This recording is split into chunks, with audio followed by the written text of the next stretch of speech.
Coach, they were beating you on the glass in the first half, and then you guys kind of dominated them on the glass in the second half. What was the difference, and what was the message that you gave to your young women at halftime? I've never seen you in here. Where are you from? I've been here over the years, Coach. I'm from Lafayette. All right. Y'all going to identify yourself so I get to know you. You write a bad article, I won't ever talk to you again. Yeah, we were being pushed around, dominated. It's hard to put a body on somebody that flies from the three-point line in there at 6'3", 6'4" to get rebounds, but get in front of them.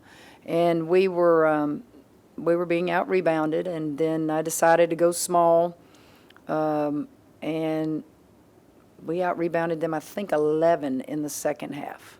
So a message got through. Coach Bob works with post players, and he wasn't real thrilled and challenged them. I thought Z and Grace accepted the challenge, and they went in there and battled and got some offensive putbacks and defensive rebounds. I thought Michaela Williams really, really had a good game. I thought Jada, until I had to take her out with fouls, I thought those two young ladies with Lay on the floor settled down a little bit. As I said in the first half, that was rec ball. Both teams, that just nobody guarding anybody. And I guess some people like that. Junkie coaches don't. I like defense, and but it settled down a little bit more in the second half. You talked about it a little bit. Put in a smaller lineup. You guys finished with 50 paint points. How have y'all been able to be so successful inside? Today it was, don't settle for anything outside the paint. Until they take charges or they stop you, you just go right to the paint and you score. And I thought we did that. It was just physical. Just be physical. I thought at halftime one of the messages I gave is that we're not very physical. This doesn't fit our idea of what we're supposed to be doing. And I thought we became a little bit more physical rebounding. I thought we got more physical just taking the ball off the dribble and getting to the paint.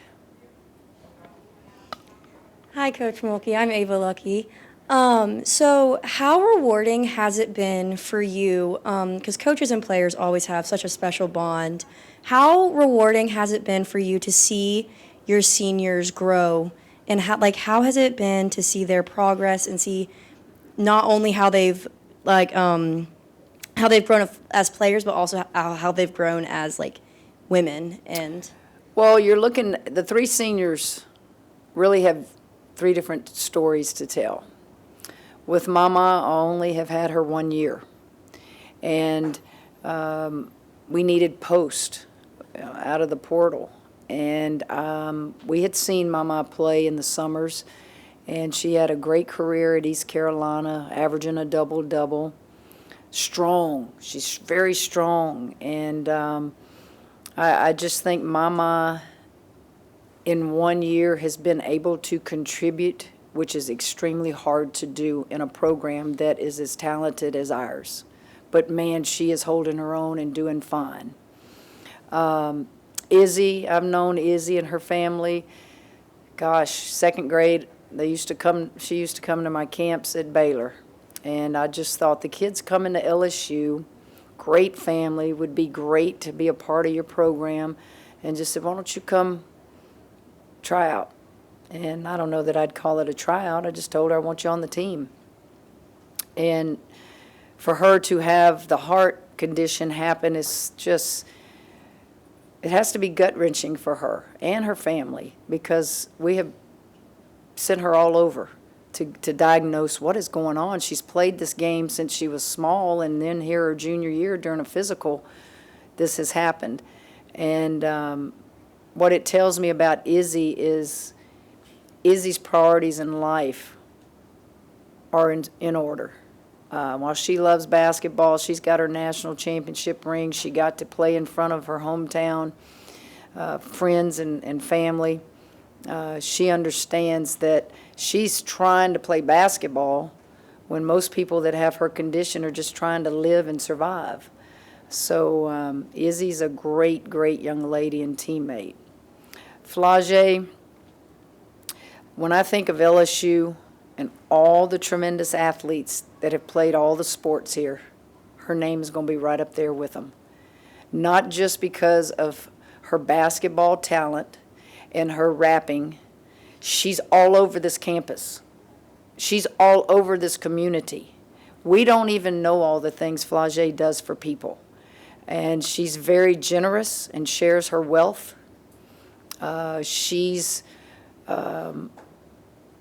soul is so pure. She's happy. She's just a joyful person. And she took a chance on LSU when, what did we have to sell? The previous, we just got here. And she was the first McDonald's All-American that I signed at LSU. The story on Flagey will be all those things I just mentioned. But the greatest story of all to me is she stayed 4 years at LSU and will graduate.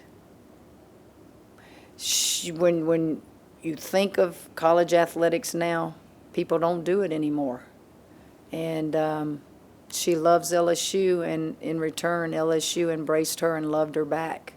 And it's amazing to watch her work a crowd. Of all races, of all ages, she can work a crowd. She probably one day will get into politics, and we'll go, that doesn't surprise you. Hey, Coach. How impactful was Malaysia in her minutes, especially once she settled down and you put her back in? I haven't really looked at Malaysia's stats. I just know that she's been playing in practice very confidently. She can make some of the worst turnovers that just make your blood boil, but then she can get it back on the other end. So Malaysia has got a lot of energy right now. She's got a lot of confidence right now. And she and Jada on the floor together brings a new dynamic that maybe we didn't see earlier in the year, pushing the ball up the floor. Sometimes Malaysia wants to pass it too much. She'll cross that foul line, and I always tell her, when you go past the foul line, you go to score first, pass second. And some of those turnovers she has, you just like, Malaysia, there's nobody there. Casper, the friendly ghost, who you throwing it to? But she is exciting. She's exciting, and she brings a boatload of energy when she's playing confident. Kim, got two for you. You and Kim shared a long embrace before and after the game. Yes, and you're not going to know what that was about. Okay. Why do y'all continue to ask those personal questions? Do you think we're going to slip up and tell you? Well, no, I just thought I thought it was Yeah, I thought it was a neat gesture. Say, that was great. What'd you say to her? That's what you were going to ask. Yeah, it's- I'm not going to tell y'all what I say to coaches. No, it was personal. One of the things was, hey, how's Connor doing? The son. But no, that's a young coach. She's just in her second year there. I can remember the legendary coaches I had to coach against when I got in the Big 12, Marcia Sharp, Jody Conrad. Anything those coaches said to me, I absorbed it like a sponge. And I just said some encouraging words. I wanted to ask you about Grace, too. Obviously, she had what she dealt with the other night, but looked like she was really motivated tonight. She played really well. Grace is motivated every game, every day. I love her fire. I love how she gets pumped up. I saw the Jock interview. I didn't ask her to apologize to anybody. She did that on her own because she knew that it cost us 6 points in that moment. But I think the greatest thing about that interview is she said she's not losing her fire. She's not going to stop being Grace. And that's what I love about her. She's just got a burning desire to be tough, to be physical, to play the game the way it's supposed to be played. And she got some big rebounds and a lot of traffic in that second half tonight. Did you honor the seniors at halftime so more people could be here, or how do you decide No, that? TV asked me that. I don't really have a say in it. I guess I could, but they just decided to do halftime and then at the end of the game do the video stuff. I have no idea who made that decision, and I couldn't tell you what I've done in all my years of coaching. Just whatever you decide, let's do it. Is that a little challenging in a tight game when you Yeah, want to talk sure at it is. halftime? Yeah. Well, doing any presentation this late, and particularly when you're, trying to win one more game to get a double bye in the SEC tournament, but you put that aside for just those few minutes. And but yeah, you'd love to do it when we don't have a game to play or we don't have, yeah, but it doesn't work like that. Every program has to have senior night, and you either do it before, during, or after. And I'm not sure. I would think maybe they don't want to do it after in case you lose. That would be bad. So I don't know. I would give that question to marketing. Coach, you touched up on it earlier, but what did you see from Michaela Williams today as she led the team with scoring? Well, I thought Michaela played strong. When we went small, I moved Michaela inside with Z some and with Grace some, and I just felt like she played extremely strong, both on the perimeter. She was taking it in there hard. We all know Michaela's one of the best jump shooting mid-range players in the country, but she mixed up what she was doing offensively. She missed a couple threes there, but they were good shots. And I think she ended up with like 10 rebounds. And did we have anybody else with double-figure rebounds? I don't know. Okay, so she's going to be real happy in the locker room, film room tomorrow, because she's going to get her name on the board by herself. You have to have double digits to get on the goal board. And so that's going to be a fun time for her. And she gets a little sticker, and then they put it on their helmets. When did they wear those helmets? Well, some of them put them on when we're sitting there, but some of them just carry them, in there. But they love it. They absolutely love it. They love to see who's going to be defensive player of the game so that they can get their picture on the wall in the locker room. And Coach Bob is so good about making sure that we make little things big things. And it's Brett Martell with AP.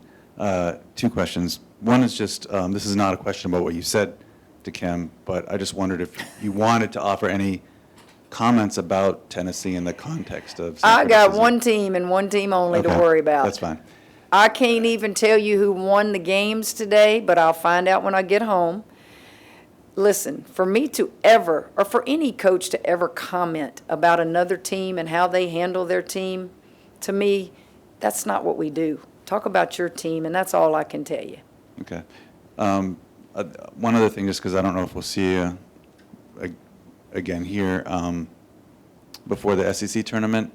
It always seems to be in South Carolina lately. Do you have any thoughts on? Well, yeah, I think South Carolina and Greenville, they have invested in that, and they keep bidding on it, and they keep saying, hey, we'll show up, and they do. And that's how you get it. I would think that, competitors want it in other places closer to their fans, but hey, get off your rump and bid on it.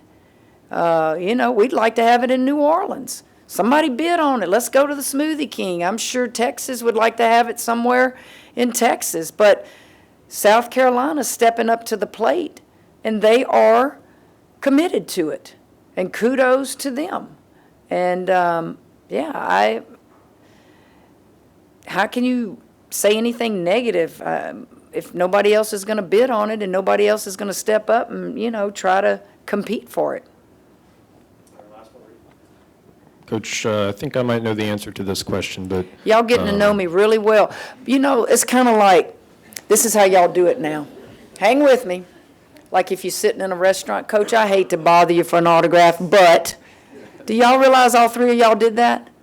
Coach, I know I probably know, but, all right, go ahead, Reed. so you're probably going to, in all likelihood, be hosting tournament games here. At Yes. least the first two. Yes. Does it matter to you whether you're a 1 seed, 2 seed? No, 3 seed? no. What were we when we won a natty? What were we at Baylor many times when we won those 3 natties?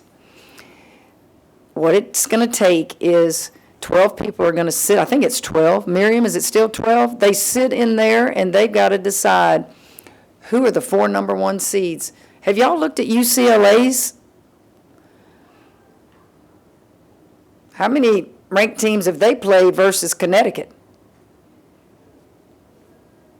If I'm UCLA, I'm sitting there going, well, why did Connecticut get the number 1 seed and we didn't? Those are decisions that have to be made. There is no right or wrong, but I'll just take it right from there. Who in the SEC, I'll guarantee you those people on that committee are going to be pulling their hair out to try to seed these teams in this league. I've never seen anything like this. This league this year, it is brutal, brutal.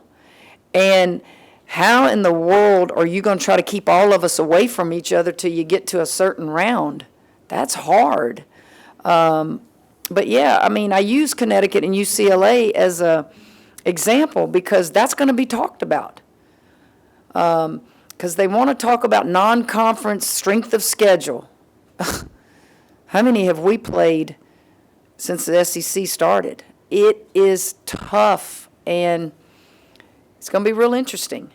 You know, I go back to where there used to be 4 regionals. Now we got the 2, always in the West Coast, and then now it's in Fort Worth. Is that better, or were the 4 regionals better for fans? Got so many things you could talk about. I just want to host the first and second round games here. I think our fans deserve it. Our team deserves it. And certainly we'd like to be in Fort Worth. But wherever we are, we'll hop on that plane and go. Y'all going wherever we go? Y'all save money? Did you get some money, you know, save that money? Y'all used to not have to worry about that, did you? When y'all had your budget meetings, now y'all got to worry. Oh, you better leave some over here. That's a good thing.